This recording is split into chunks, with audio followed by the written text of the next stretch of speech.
Connect होना चाहिए। ठीक है, आपके माइंड में कोई पिक्चर ही नहीं है, आप अपने आप को कभी आईएएस के रूप में देखते ही नहीं हैं, आईपीएस के रूप में देखते ही नहीं, कभी अपने आप को वर्दी में देखो।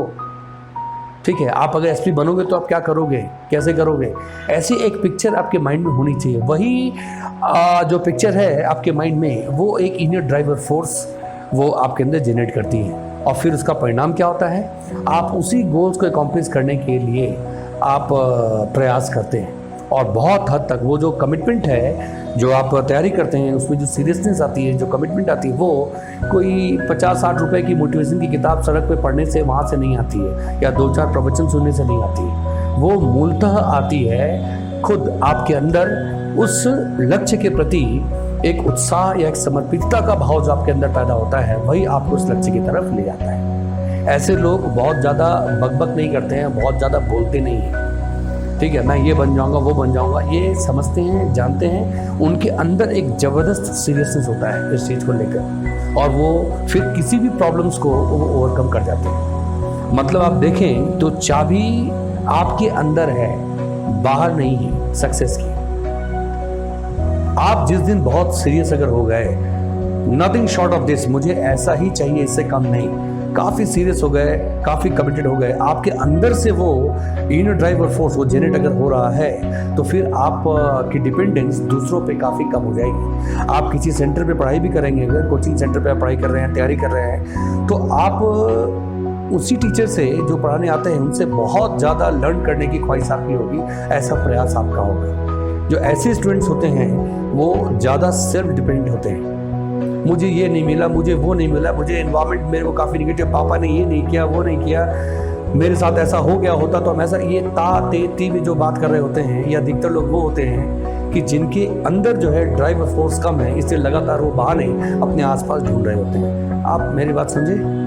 ठीक, ये सब जो है मूल समस्या होती है कई बार। एक और चीज़ होती है कई बार कि आप एकेडमिकली साउंड हैं, इन सारी चीज़ें बहुत सही हैं, इनर ड्राइव फोर्स वगैरह, फिर भी एक चीज़ इंटरफेयर करती है आपकी प्रिपरेशन में। जानते हैं वो क्या है?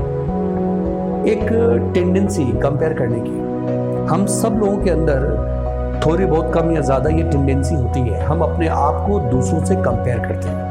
तो आप अगर दूसरों के साथ अपने आप को कंपेयर करते हैं, एक हेल्दी कंपटीशन हो सकता है, आप उनसे कुछ सीखते हैं, वो आपसे कुछ सीखते हैं, लेकिन कई बार ऐसा होता है कि आप अपने माइंड में बहुत सारे लोगों को कॉम्पिटिटर्स बना चुके होते हैं। आपके कोई रिश्तेदार हैं, ठीक है, उनके बच्चे हैं, वो आपकी उम्र के हैं, वो तैयारी कर रहे हैं, उनका सिलेक्शन हो गया, लास्ट ईयर हमारे किसी फ्रेंड का उसमें हो गया, 2-4 हमारे फ्रेंड्स हैं वो अमेरिका चले गए, यहाँ चले गए, वहाँ सेटल हो गए, कोई रिसर्च कर रहा है, वो सब सेटल हो गए, हम सिर्फ आईएएस की तैयारी कर रहे हैं। आप अपने आप को दूसरों के साथ ऐसे कंपेयर मत कीजिए, क्योंकि आपकी कंपेयर करने के आपका कंपटीशन सबसे ज़्यादा खुद आपसे है। आपने जो गोल्स तय किए हैं, जो स्टडी बनाई है, जो टारगेट्स आपने तय कर रखे हैं, आपने उसे कितना अकॉम्प्लिश किया, कितना अकॉम्प्लिश नहीं किया, आप उस पर काम कीजिए। ठीक है, आप बहुत ज़्यादा जब अपने आप को कंपेयर करते हैं तो फिर आपके अंदर एक नेगेटिव एनर्जी पैदा होती है। वो आपके प्रयास जो है उसकी, आप कह सकते हैं उसकी इंटेंसिटी है जो आपके एफर्ट की, उसको काफ़ी कम कर देती है। कई बार आप दिशाहीनता का भी शिकार होते हैं। मतलब आप अपने प्रिपरेशन के बारे में कम सोच रहे होते हैं और दूसरों के बारे में ज़्यादा सोच रहे होते हैं कि वो मुझसे कहीं ज़्यादा सुखी हैं, वो कहीं ज़्यादा टैलेंटेड थे, उन्होंने तुरंत एक जॉब ज्वाइन कर लिया, मुझे ही पड़ी थी इसकी तैयारी करने की। ठीक है, हमारे फूफा जी के लड़के हैं, उन्होंने तैयारी की थी, वो तो पहले अटेम्प्ट में निकाल लिए थे, मेरा ये तीसरा अटेम्प्ट है। आप अपने आप को दूसरों के साथ कंपेयर मत करें। हर एक व्यक्ति की स्थिति अलग अलग है, हम सब अलग अलग परिस्थिति में पैदा हुए हैं। और देखिए, अगर चाणक्य की बात अगर याद के, आज से कई 100 वर्ष पहले चाणक्य ने एक जो बात कही थी कि ईश्वर ने हम लोगों के बीच जो अंतर बनाया है, या हम लोगों की स्थिति में जो फर्क है, वास्तव में 2 लोगों के बीच का अंतर, उनकी प्रतिभा का अंतर उतना नहीं है जितना कि परिस्थितियों की उपलब्धता का अंतर है। मतलब ये कि चाणक्य ने कहा था कि ईश्वर ने लोगों को अलग अलग बनाया है प्रतिभा के आधार पर नहीं, मूलतः परिस्थितियों की उपलब्धता के आधार पर। और हम डिस्कशन में पहले ही बोल चुके हैं कि आप अपनी स्थिति को सीधे दूसरों के साथ कंपेयर मत कीजिए। आप एक अलग परिस्थिति में पैदा हुए, एक अलग माहौल में रहे, आपकी अपनी एक विशिष्ट अपनी की समस्या हो सकती है, आपके कई सारे पॉजिटिव और नेगेटिव पॉइंट्स आपकी पर्सनैलिटी में हो सकते हैं जो उस परिवेश से जुड़े हुए हैं। उसी तरह से दूसरा पर्सन जो है उसकी पृष्ठभूमि अलग है, कई मामलों में वो आपसे बेहतर हो सकता है, कई मामलों में आप उससे बेहतर हो सकते हैं। इसलिए सीधे कभी कंपेयर मत कीजिए।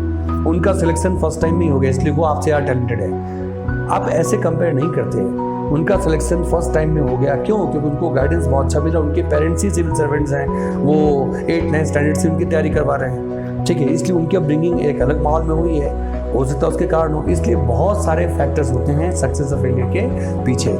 आप अपने ऊपर जजमेंट इतनी जल्दी पास मत कीजिए कि शायद मेरे अंदर टैलेंट की कमी है इसलिए हम ये कर पाए, वो नहीं कर पाए। अगर पूरी तरह से भी आप नहीं कर पाए, आप सारे अटेम्प्ट में फेल हो गए, प्रीलिम्स से आपका नहीं निकला, तो भी मैं कहता हूँ कि आपको ऐसा नहीं सोचना चाहिए, ठीक है, कि आप टैलेंट में और किसी चीज़ में प्रतिभा में दूसरों से कम है। हो सकता है कि आपकी जो प्रतिभा है वो इसके लिए उपयुक्त ना हो, आप किसी और क्षेत्र में अगर जाएं तो इतना कुछ हासिल कर लेंगे जितना कि शायद आईएएस में आप हासिल नहीं कर पाते। कई बार आपको ही अपनी प्रतिभा का ज्ञान नहीं होता, ये स्कोप रखा कीजिए हमेशा। इसलिए बहुत ज़्यादा अपने आप को दूसरों के साथ कंपेयर करना ये अच्छी चीज़ नहीं है। जैसे जैसे आप ये सीख लेंगे कि दूसरों से अपने आप को कंपेयर नहीं करें, वैसे वैसे आप ज़्यादा आत्मचिंतन और आत्मनिर्भरता की तरफ आप बढ़ेंगे। बहुत ही सुखद अनुभव होगा। मेरी बात समझे? सकारात्मक सोच रखिए। आपके फ्रेंड्स जो तैयारी कर रहे हैं या जिनका सिलेक्शन हो भी गया है, आप उनसे मिलते हैं, उनसे कोई बात सीख सकते हैं, आप वो सीखते हैं, ठीक है, लेकिन अपने आप को कोसिए मत, अपने आप को हर समय अपने आप को बिलिटिल करने या डिस्परेज करने की आवश्यकता नहीं है। ये बहुत बड़ी गलती है। हमने कहा ना कि अगर 5-6 अटेम्प्ट के बाद भी अगर नहीं हुआ तो भी निराश नहीं होना है। ये संभवतः आप उसके लिए नहीं बने थे। Right person at right place. आपका टैलेंट है लेकिन आपका टैलेंट जो है शायद इसके लिए उतना उपयुक्त नहीं था, किसी कारण से रह गए, ठीक है। इसका मतलब ये नहीं कि लाइफ खत्म हो गई, सब कुछ वैसा, ऐसा नहीं है। आप सोचिए, समझिए, जानिए, कुछ और बेहतर कीजिए, आप उससे बेहतर बहुत कुछ कर सकते हैं। तो ये टेंडेंसी दूसरों के साथ कंपेयर करने की ये समस्या होती है। उसके बाद कई बार होता है कि ये इतने सारे प्रॉब्लम्स में से अगर 2-4 प्रॉब्लम्स अगर हों तो आपका काफ़ी लो सेल्फ एस्टीम हो जाता है। लो सेल्फ एस्टीम आप समझते हैं, आपका जो अपना एस्टिमेशन खुद के प्रति है, आप अपनी कसौटी पर खड़े नहीं उतरते। आपको लगता है कि नहीं, आप में ये कमी है, आप में वो कमी है, इसलिए कोशिश ये करनी चाहिए कि अपना सेल्फ एस्टीम बहुत हाई रहे। इसका तरीका यही है कि आपको बिल्कुल कंसिस्टेंट एफर्ट करना चाहिए। आपका मन ही आपको बतला देता है कि आप वो नहीं कर रहे हैं जो आपको करना चाहिए। आप मेरी बात समझे? हम लोग हैप्पी या अनहैप्पी दूसरों के एस्टिमेशन पे कम, अपने एस्टिमेशन पे ज़्यादा होते हैं। हम अगर आपको बोल भी दें कि आप तो बहुत ही टैलेंटेड हैं, आप बहुत ही परिश्रमी हैं, बहुत ही कर्मठ व्यक्ति हैं, तब भी आपको बहुत ज़्यादा खुशी नहीं होगी। क्यों? क्योंकि आप अंदर हंस रहे होंगे कि ये व्यक्ति मुझे जानता ही नहीं है। मेरी बात समझे आप? और आप अगर वाकई बहुत काम कर रहे होंगे, आप बहुत काम, आपको पता है कि आप वो कर रहे हैं, विपरीत परिस्थितियों में भी आप जो बेहतर हो सकता है आप वो कर रहे हैं, तो फिर आपको किसी और की आवश्यकता नहीं होगी। दूसरे क्या बोलते हैं क्या नहीं बोलते हैं, आपके अंदर ही एक ज़बरदस्त फोर्स होगा। आपको पता है कि आप वो कर रहे हैं। इसलिए सेल्फ स्टीम जो मेंटेन करना है, इसका एक ही कारण, एक तरीका ये है कि एफर्ट, एक्शन, एक्टिविटीज़, ये सब होना चाहिए। उसके बाद एक और चीज़ है जो हम लोगों ने देखा कि स्टूडेंट्स के जो प्रॉब्लम्स होते हैं वो क्या होती हैं, वो कई बार गलत संगति में पड़ जाते हैं। एसोसिएट जो करते हैं उनकी टेंडेंसी कई बार जीवन में घटनाएं वैसे नहीं घटेगी जैसा कि आप चाहते हैं। आप एग्ज़ाम वगैरह दिए या 2-4 एग्ज़ाम में नहीं हुआ, सिलेक्शन नहीं हुआ, तो उसके बाद आप देखिएगा कि एक नेगेटिव एटीट्यूड डेवलप हो जाता है। उस नेगेटिविटी को आप चेक कर सकते हैं। कैसे? अगर आप देखते हैं कि आपकी टेंडेंसी ये है कि जो सक्सेसफुल लोग हैं, जिनका सिलेक्शन हो गया, सिलेक्शन जिनका होता है उनकी संख्या बहुत कम होती है, आप उससे उतना ज़्यादा उत्साहित नहीं होते हैं कि उनसे सीखें कि वो कैसे सक्सेसफुल हुए, उनके बारे में जानें, देखें, समझें। नहीं, जो फेलियर, जो कैंडिडेट फेल रह गए, जो सक्सेसफुल नहीं हुए, आप उनके साथ बैठना आपको ज़्यादा पसंद होता है। आई रिपीट, इसको थोड़ी क्लैरिटी के साथ में बता दूं। कई बार ऐसा होता है कि आपके अंदर नकारात्मकता है, आपको खुद का ज्ञान नहीं होता है। क्या होता है, आप जिनका एग्जाम में नहीं हुआ है उनके साथ अपने आप को ज़्यादा कंफर्टेबल महसूस करते हैं। ठीक है, ऐसे क्या आपकी जो संगति है, संगति कई बार ऐसे लोगों के साथ होती है जो लक्ष्य के प्रति बहुत ज़्यादा गंभीर नहीं है। उनमें समर्पण का भाव वैसा नहीं है। वो तैयारी कर रहे हैं या पढ़ रहे हैं just for the heck of it, कि दुनिया को बताना है, कुछ करना है। वो एक तरह से एंजॉय कर रहे हैं, 2-3 साल यहाँ रहेंगे, तैयारी कर। आप वैसी संगति में अगर आ गए तो ये लोग जो सीरियस नहीं हैं वो उनका असर धीरे धीरे आप पर भी हुआ। इसलिए अपनी संगति का ध्यान रखिएगा। कई बार आपके अंदर जो समस्या हो रही होती है, जो उपद्रव आपके अंदर हो रहा है, उस उपद्रव का कारण आपके अंदर नहीं बल्कि आपके बाहर हो सकता है। ठीक है, आप ऐसे लोगों की संगति में अगर रहते हैं तो वो धीरे धीरे आपको सिखा देते हैं कि ये एग्ज़ाम ऐसा ही है, बहुत ज़्यादा करप्शन है, जितनी मेहनत कर लो इसमें सिलेक्शन नहीं होता है। इस तरह की फालतू की बातें वो करेंगे। आपको इन सब चीज़ों से बचना चाहिए। ठीक है, धीरे धीरे क्या होता है कि आपका जब एग्ज़ाम में सिलेक्शन नहीं होता है तो उसके बाद आप जिस दिन रिजल्ट आया नहीं हुआ, आप बहुत अच्छा महसूस करते हैं ऐसे लोगों के बीच बैठना जिन सबका नहीं हुआ है। तो ऐसे लोगों के बीच आपको काफ़ी सुख मिलता है, तो ये एक अच्छी स्थिति नहीं। इससे ज़्यादा आपको बेचैन रहना चाहिए कि जिन लोगों का हुआ तो वो कैसे हुआ, जब उनका हुआ सिलेक्शन तो मेरा क्यों नहीं हो सकता है, कहाँ पे कमी रह गई है। तो आप इन सब बातों पर ध्यान जरा रखेंगे। ठीक है, मतलब कि जो बहुत ही सबऑर्डिनेट टाइप के लोग हैं, हम ऐसा नहीं कहते वो लोग गलत हैं, लेकिन वो अपने गोल्स के प्रति सीरियस नहीं हैं। उनके साथ बहुत उठना बैठना मत कीजिए। हॉस्टल में आपको ऐसे बहुत सारे भीष्म पितामह मिल जाएंगे। ठीक है, वो कई साल से तैयारी कर रहे हैं, कई शादी भी उनकी हो गई है, अभी भी तैयारी कर रहे हैं, ऐसे भी लोग आपको मिल जाएंगे।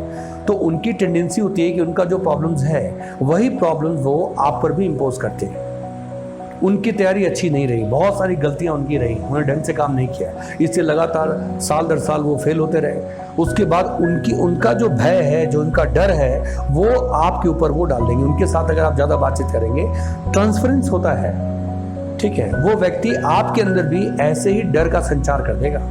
इसकी संभावना बहुत कम है कि वो आपको ऊर्जावान बना दे या आपको बताए कि नहीं, जो मेरे साथ हुआ वैसा तुम्हारे साथ नहीं होगा, तुम अच्छी तरह से तैयारी करो, तुम कर सकते हो। इस तरह की बातें आमतौर पर नहीं होती है। तो इसलिए कोशिश ये करनी चाहिए कि नकारात्मक लोग जो हैं, आपको उनकी संगति से दूर रहना चाहिए, क्योंकि वो खुद करें या नहीं करें लेकिन आपको डुबा देंगे।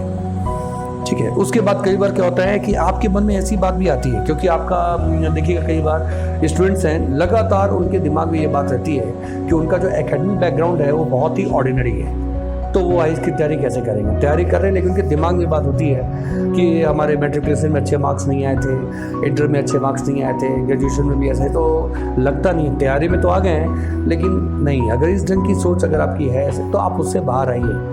क्यों? क्योंकि ऐसे हर साल ऐसे बहुत सारे कैंडिडेट्स जो है उनका सिलेक्शन होता है जिनका एकेडमिक बैकग्राउंड बहुत ही ऑर्डिनरी रहा है। वो कोई गोल्ड मेडलिस्ट या टॉपर या फर्स्ट डिवीजन हमेशा नहीं रहे हैं, लेकिन उनका भी सिलेक्शन होता है। क्यों? क्योंकि वो ग्रेजुएशन के कई सारे स्टूडेंट्स होते हैं, वो ग्रेजुएशन के बाद बहुत सीरियस हो जाते हैं। हम सब लोग की हालत वैसी है, जैसे अलग अलग फ्लावर्स और फ्रूट्स होते हैं, सबका टाइम अलग अलग होता है। कुछ लोग ऐसे आपको मिलेंगे जो स्कूल में बहुत ही अच्छे थे लेकिन कॉलेज तक आते आते बहुत ही ऑर्डिनरी हो गए। कुछ लोग ऐसे थे जो स्कूल में बिल्कुल ऑर्डिनरी थे लेकिन कॉलेज तक आते आते क्या पता क्या कुछ हुआ, अच्छी संगति हुई या किसी कारण से बहुत सीरियस हो गया, अच्छा परफॉर्म कर। कुछ लोग ऐसे हैं जो कॉलेज में स्कूल में हमेशा ही पुअर थे, लेकिन जीवन में कोई घटना घटी या कुछ भी किसी से इंस्पायर हुए, वो ग्रेजुएशन के बाद फिर उन्होंने तैयारी चालू की और बहुत सीरियस हुआ, बहुत अच्छा किया। तो मेरे कहने का मतलब ये कि आपका एकेडमिक बैकग्राउंड अगर ऑर्डिनरी भी है तो आपको डरना नहीं चाहिए, हतोत्साहित नहीं होना चाहिए।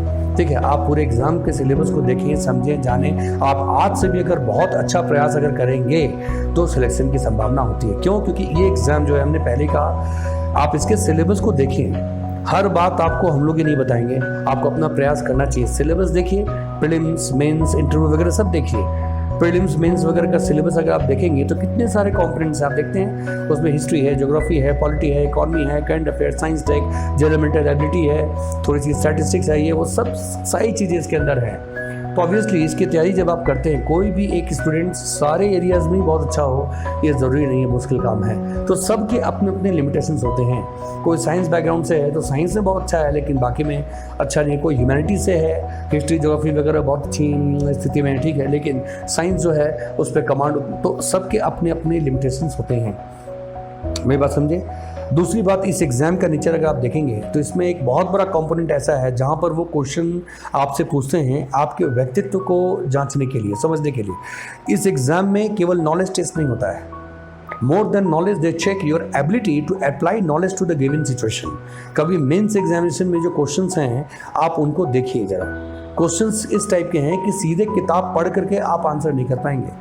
कहने का मतलब कि आप बेसिक चीज़ें किताबों में पढ़ लेंगे, लेकिन आप न्यूज़पेपर्स रेगुलरली पढ़ते हैं, आप न्यूज़ वगैरह टीवी पे आप रेगुलर देख रहे होते हैं, ठीक है, आप कई सारे अच्छे अच्छे जो इन्फॉर्मेटिव एजुकेटिव जो आपके चैनल्स हैं आप उसके साथ जुड़े हुए हैं, तो ये सब चीज़ें हैं। आप अच्छे मैगजीन्स न्यूज़पेपर पढ़ना, उसके बाद कभी एथिक चैनल देख लिए, कभी हिस्ट्री चैनल देख लिए, कभी आप न्यूज़ रेगुलर देखते हैं, न्यूज़पेपर्स मैगजीन्स, ये सब अगर पढ़ते हैं तो ओवरऑल इन्वायरमेंट में जो कुछ घटित हो रहा है उसकी बहुत अच्छी जानकारी आपके पास होती है। आपका इंटरेस्ट इसमें बहुत अधिक होता है, तो कई सारे एरियाज़ में आप उन लोगों को भी बीट कर सकते हैं जो किसी एक सब्जेक्ट में गोल्ड मेडलिस्ट या टॉपर अपने कॉलेज कर रहे हो, यूनिवर्सिटी कर रहे हो। आप मेरी बात समझे। इस एग्ज़ाम का नेचर अगर आप देखें तो इसमें एक ऑर्डिनरी एकेडमिक बैकग्राउंड वाला स्टूडेंट भी आईएएस बन सकता है और हर साल बनता है। क्यों? क्योंकि हो सकता है कि जो बेसिक नॉलेज है, एकेडमिक जो नॉलेज होनी चाहिए उसमें वो उतना साउंड नहीं हो, लेकिन उसमें रीजनेबली गुड भी अगर है और आसपास की इन्वायरमेंटल जो कंडीशंस हैं, जो डेवलपमेंट्स हो रहे हैं, उस पर उसकी नज़र है, उसके अंदर बहुत जिज्ञासा है चीज़ों को जानने और समझने की, और धीरे धीरे उसने अपनी एक सोच विकसित कर ली है। आप मेरी बात समझे। तो एग्ज़ाम में आप काफ़ी अच्छा परफॉर्म कर सकते हैं, क्योंकि एग्ज़ाम में बहुत बड़े एरियाज़ में ऐसे क्वेश्चंस आते हैं जहां पर आपकी अपनी लाइन ऑफ थिंकिंग जो है वो आपको एक्सप्रेस करनी होती है, और ये सब चीज़ें रातों रात नहीं हो सकती।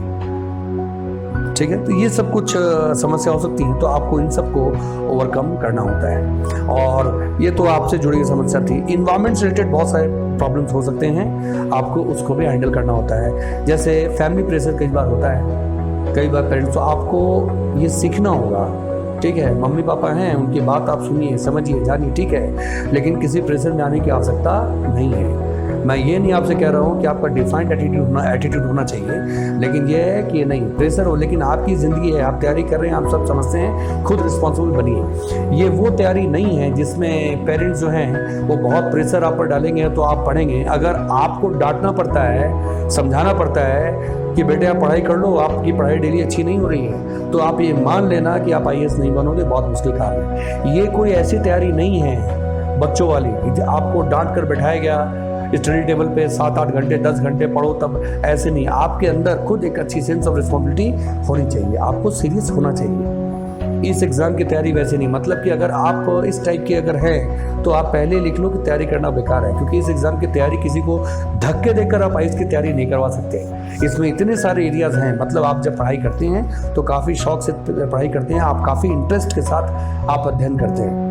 आपकी बात समझे, आप उत्साहित हैं, आपके अंदर एनर्जी होनी चाहिए, आपके अंदर सेंस ऑफ कमिटमेंट होना चाहिए। हमने कहा ना, अपने गोल्स के प्रति एक बहुत ही पॉजिटिव और कंपेयरिंग पिक्चर आपके माइंड में होनी चाहिए। ये सब बातें आपको तैयारी की तरफ ले जाती हैं, और कोई भी नेगेटिविटी अगर आसपास होती है तो उसको ओवरकम करने में मदद भी मिलती है। कई समस्या हो सकती है, लेकिन आप तुरंत सोचते हैं कि ठीक है ये समस्या है, लेकिन जब हम कलेक्टर बन जाएंगे या एसपी बन जाएंगे तब कैसा होगा। ठीक है, जब आप उस दृश्य के बारे में जब सोचते हैं, ठीक है, तब आपके कई सारे प्रॉब्लम जो हैं वो आपको छोटे प्रॉब्लम्स नजर आएंगे। तो फैमिली प्रेशर वगैरह से बचना, रिलेटिव्स हैं, फ्रेंड्स हैं, ठीक है, ये सब कई तरह का प्रेशर होता है। आपसे कई बार पूछ लेते हैं, आपके फूफा जी हैं, मामा जी हैं, ताऊ जी हैं, ठीक है, फिल्म्स के एग्ज़ाम कब दिए थे, रिजल्ट कब आया, कब से तैयारी में लगे हुए हो भाई। तो ये सब चीज़ें होती रहती हैं, आप इसको बहुत सीरियसली मत लीजिए। किसी के पास बहुत ज़्यादा समय नहीं है, मेरी बात समझे, और आपकी ज़िंदगी आपकी है। अच्छा घटे या बुरा घटे, बुरा अगर घटेगा तो झेलेंगे आप ही। आप मेरी बात समझे। तो अपने अंदर जो है वो ऐसा एक पॉजिटिव एटीट्यूड आप डेवलप कीजिए, जो होगा हम देखेंगे, समझेंगे, जानेंगे। दूसरे लोग पूछ रहे हैं, क्या कर रहे हैं, आपको धीरे धीरे अपने आप को इंसुलेट करना पड़ेगा इन सब चीज़ों से। जो फालतू लोग जो हैं, जो आपके मज़े लेते हैं, ऐसा लेने की सोचते हैं, कई लोग मजाक उड़ा सकते हैं, ऐसा करते हैं, ऐसे लोगों को आप अपने से दूर रखिए। समझे बात को। आप बहुत सबमिसिव और डरने की ज़रूरत नहीं, सबमिसिव होने की ज़रूरत नहीं है। सबकी बात सुन रहे हैं और फिर मूड ख़राब हो गया, फिर आप डिमोटिवेशन का शिकार हो गए, तो ये सब चीज़ें नहीं होनी चाहिए। Point clear. जो आसपास लोग पूछते हैं, समझते हैं, करने दें, आपको जो उचित लग रहा है आप अपना काम करते रहें। ठीक है। कई बार प्रॉब्लम इसलिए भी होता है, कई बार पेरेंट्स होते हैं वो अपने दौर के हिसाब से सोचते हैं, तो आपके अंदर ये मैच्योरिटी होनी चाहिए। ठीक है, कि आप समझिए वो अपने हिसाब से बोल रहे हैं। आज की स्थिति कई बार अलग होती है। कई बार पेरेंट्स ऐसे होते हैं वो अपने टाइम में तैयारी जो होती थी उसके आधार पर आपको जज करते हैं। ठीक है, तो ऐसे कई तरह के प्रॉब्लम्स होते हैं, इन सबको डील करने, मतलब उसको आप ज़रा स्मार्टली निकाल लिया कीजिए, उसमें फंसने की ज़रूरत नहीं है। ठीक है। उसके बाद कई बार देखिए, हम जैसे बताया आपको, कोचिंग इंस्टीट्यूट आप जाते हैं, किसी भी कोचिंग को आप ज्वाइन करते हैं, ठीक है, तो वो कोचिंग का भी एक इंपॉर्टेंट रोल होता है आपके सक्सेस फेलियर में, बहुत इंपॉर्टेंट रोल होता है। कई बार आप कोचिंग से फ़ायदा नहीं निकाल पाते, आप दूसरों को ब्लेम करना उचित नहीं है। आप कई बार ऐसा होता है कि आपने अपना होमवर्क नहीं किया और आपने कोर्स कहीं ज्वाइन कर लिया, तो आपके अंदर वो बेसिक नॉलेज, जो एक बेसिक इंटेलेक्चुअल डिस्पोजिशन होना चाहिए, वो है ही नहीं। तो मतलब ये है कि आपको जो कुछ पढ़ाया जा रहा है, आप उसका फ़ायदा नहीं उठा पाएंगे। तो इसलिए कोचिंग वगैरह में आप जाते हैं तो वहाँ जाएं, सीरियसली आप देखें, समझें, और जब भी आप जाएं पढ़ने के तो पहले अपना कुछ होमवर्क करके जाएं। आज पॉलिटी क्लास होने वाली है, फर्स्ट क्लास है पॉलिटी कॉन्स्टिट्यूशन वगैरह पे, तो थोड़ा सा पढ़ के जाएं, what is constitution, what is polity, अपनी बात समझे, कुछ पढ़ के जाएं हमेशा। आज की क्लास जब हो गई तो घर पे जाके रिवाइज करना। कई बार आप ये सब जब नहीं करते हैं तो उसकी वजह से भी आप कहीं ना कहीं आप बहुत नकारात्मक सोच आपके अंदर आ जाती है। आपको ऐसा लगता है कि आप अच्छा परफॉर्म नहीं कर रहे हैं। क्लास में जो लेक्चर है, आप जब क्लास में जो लेक्चर चल रहे हैं आप उसको नहीं समझ पाते हैं, तो घर आने के बाद काफ़ी टेंशन होती है। फिर आपको ऐसा लगता है कि शायद ये तैयारी जो है ये हम नहीं कर पाएंगे, क्योंकि जो कुछ क्लासरूम में हो रहा है वो हमारी समझ के बाहर है। तो इस तरह की समस्या आपकी हो सकती है। इकोनॉमिक प्रॉब्लम्स जो हैं कई बार कई स्टूडेंट्स के साथ होते हैं। सोशल प्रॉब्लम्स जो हैं वो हो सकते हैं, ठीक है। इंट्रैक्शन से रिलेटेड प्रॉब्लम्स हो सकते हैं, तो इन सबको आपको हैंडल करना चाहिए, ठीक है। तो आपके कुछ प्रॉब्लम्स आपके अंदर होंगे, कुछ प्रॉब्लम्स आपके बाहर होंगे, आप मेरी बात समझे। तो इन सब बातों का ध्यान आपको थोड़ा रखना पड़ता है, मेरी बात समझे आप।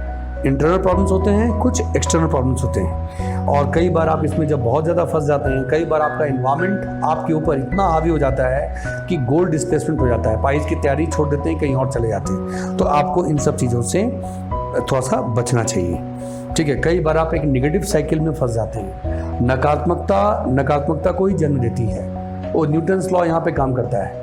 आप एक बार नेगेटिव साइकिल में फंस गए तो कहीं ना कहीं एक्सटर्नल फोर्स है, किसी की आवश्यकता पड़ती है कि आप उससे बाहर निकल पाएँ। कई बार आपको पता ही नहीं होता है, आप उस साइकिल में फंस जाते हैं।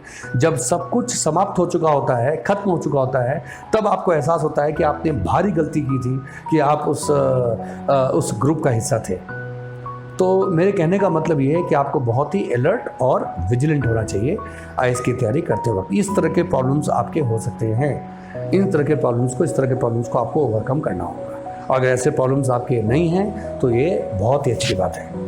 हमने सिर्फ आपको सचेत कर दिया कि आपके अंदर जो कुछ घटित हो रहा है वो, और आपके बाहर जो घटित हो रहा है वो, इन दोनों पर आपकी नज़र होनी चाहिए। अगर आप देखें कि एनवायरनमेंट नेगेटिव है, उस नेगेटिव एनवायरनमेंट से अपने आप को बाहर निकालें, क्योंकि लाइफ में जो आपके गोल्स हैं वो बहुत ही इंपॉर्टेंट हैं। एग्जाम्पल, जैसे किसी हॉस्टल में आप गए, लेकिन आपने देखा कि हॉस्टल के अंदर की स्थिति ऐसी है कि वहाँ पर केवल नेगेटिव सोच वाले लोग ही अधिकतर हैं, लोफर किस्म के लोगों की संख्या बहुत अधिक है। तो आपको कोई भी कोशिश करनी चाहिए आप उस माहौल से बाहर निकलें, ठीक है। आप कोचिंग सेंटर्स वगैरह पे जाते हैं, जहाँ पढ़ाई करने के लिए जाते हैं इंस्टीट्यूट में, तो वहाँ भी आपका प्रयास होना चाहिए कि आप सकारात्मक लोग से जुड़ें, ठीक है। टीचर आते हैं पढ़ाने के लिए, लेकिन सारे बच्चे टीचर से बराबर नहीं पढ़ते, ठीक है। सर आए क्लास में, उन्होंने लेक्चर तो दिया, लेक्चर पूरे 200 स्टूडेंट्स के लिए था। एक हॉल में बैठे हुए हैं 200, 500, 600 जितने बैठे हैं, या 20 बैठे हैं, स्टूडेंट्स बैठे हैं, लेक्चर चल रहा है, अच्छी बात, लेकिन सारे स्टूडेंट्स बराबर एब्जॉर्ब नहीं करते। आप क्लास में बैठते हैं लेकिन आपका मन कहीं और होता है, भटकाव की स्थिति होती है। इसलिए अपना ध्यान रखें, अपना ख्याल रखें। इस तरह की समस्या अगर है तो उसको बहुत मैग्नीफाई करने की आवश्यकता नहीं है कि मेरे को साइकोलॉजिकल प्रॉब्लम हो गया ऐसा। आप प्रॉब्लम्स को जितना बड़ा समझेंगे उतने बड़े प्रॉब्लम हैं। अगर ऐसे है तो इसको आप ओवरकम कीजिए। आईएएस की तैयारी में केवल किताबी ज्ञान पर्याप्त नहीं है, आपके पूरे प्रयास में बहुत सारी चीज़ें हैं, ठीक है। आपके पास स्टडी मटेरियल्स जो भी है, बुक्स वगैरह है वो है, आप पढ़ते हैं, मैगजीन्स वगैरह पढ़ते हैं, स्टडी मटेरियल्स आपको दिया गया है वो आप पढ़ते हैं, समझते हैं, उसका मैनेजमेंट सही करते हैं। आप टीचर्स का पूरा फ़ायदा उठाते हैं क्योंकि आप थोड़ा सा पढ़ के जाते हैं। कोई प्रॉब्लम हो आप क्वेश्चन पूछिए टीचर से, लर्न कीजिए। अच्छा, आपके फ्रेंड्स अच्छे हैं, मतलब आप उनको कुछ सिखाते हैं, वो भी आपको कुछ सिखाते हैं, तो इस तरह का एक पूरा परिवेश होता है। प्लस आपके घर का माहौल अगर सकारात्मक है बहुत अच्छी बात है, अगर नकारात्मक भी है तो जान लीजिए कि ये आप पर हावी नहीं होना चाहिए, आप उसको ओवरकम करते हैं। तो ये सारे प्रयास होते हैं, इस सामूहिक प्रयास का परिणाम जो होता है वो सक्सेस फेलियर जो होना है वो होता है, ठीक है। तो आप जो आपके नियंत्रण में है आप उस पर फोकस कीजिए। जो आपके नियंत्रण में नहीं है आप उस पर बहुत ज़्यादा चर्चा या उस पर चिंतन मत कीजिए, वो जस्ट एक वेस्टेज ऑफ एनर्जी है। यूपीएससी ऐसा करती है, वैसा करती है, यूपीएससी में करप्शन है, कोचिंग इंस्टीट्यूट ऐसे होते हैं, वैसे होते हैं। आप मेरी बात समझे? यहाँ वहाँ की फालतू बात जो है, इस ऑप्शन वालों का हो जाता है, इस ऑप्शन सब्जेक्ट लेने वालों का नहीं होता है, ये हिट ऑप्शन है, ये फ्लॉप ऑप्शन है, ये सब आप यहाँ वहाँ की फालतू की बात में न जाएं, उससे अपने आप को आप बचाएं। Point clear? जो आपके जुरिडिक्शन में है, जो आपके क्षेत्र में है, अधिकार क्षेत्र में है, आप उस पर पूरा ध्यान दें और बेहतर से बेहतर काम करें। समझ गए? यूपीएससी को आप सिखाने की कोशिश मत कीजिए, समझाने की कोशिश मत कीजिए। यूपीएससी अपना काम कर रही है, कई लोग अफवाह उड़ाते रहते हैं यहाँ वहाँ, और आप उसको लेकर के अपने मन में कहीं ना कहीं एक जस्टिफिकेशन आप तैयार कर लेते हैं अपने फेलियर के लिए। 2-4 लोगों ने सिखा दिया, धीरे धीरे वो बातें आपके अंदर आ गई कि प्रयास करने से भी कुछ नहीं होता है क्योंकि सिस्टम में करप्शन है। ये सब फालतू की बातें मत जाएं, आप अपनी तैयारी करें, सकारात्मक लोगों के साथ जुड़े, पूरा प्रयास करें और फिर देखें रिजल्ट कैसा आता है। रिजल्ट सकारात्मक आए तो बहुत अच्छी बात है, नहीं आए तो भी मैं कहता हूँ डरने की कोई आवश्यकता नहीं है, देख लेंगे, नेक्स्ट अटेम्प्ट लेंगे। और जब कभी आपको लगेगा ऐसा कि कम वक्त ये 4-5 अटेम्प्ट के बाद भी कुछ नहीं हो रहा है तो ठीक है, आप असेसमेंट किए, देखिए ये नहीं है तो कुछ और करेंगे जीवन में। लाइफ बहुत बड़ी चीज़ है, बहुत बड़ी। Life is too precious to be spent like this. आप उसको गलत चीज़ों में ऐसे ही खपा नहीं देंगे, आप डिप्रेशन में चले गए, ये सब चीज़ें सही नहीं है। मेरी बात समझिए? इसके अलावा भी कोई अगर आपको ऐसा लगता है कोई प्रॉब्लम अगर है तो आप मुझे लिख सकते हैं। हमारे वेबसाइट पे जाएं, वहाँ पर आप मुझे मेल कर सकते हैं। व्हाट्सएप नंबर भी उसके अंदर है, आप उस पर भी लिख सकते हैं जो भी क्वेश्चन आपके हो। ठीक है, मेरे ख्याल से मोस्ट ऑफ द पॉइंट जो हैं हमने डिस्कस कर लिया है। जो हम लोगों ने देखा अपने जीवन में आईएएस की तैयारी बच्चों को करवाते हुए, आज करीब 18 साल हो गए ट्रेन करते हुए कैंडिडेट्स को, तो इनमें से कोई ना कोई समस्या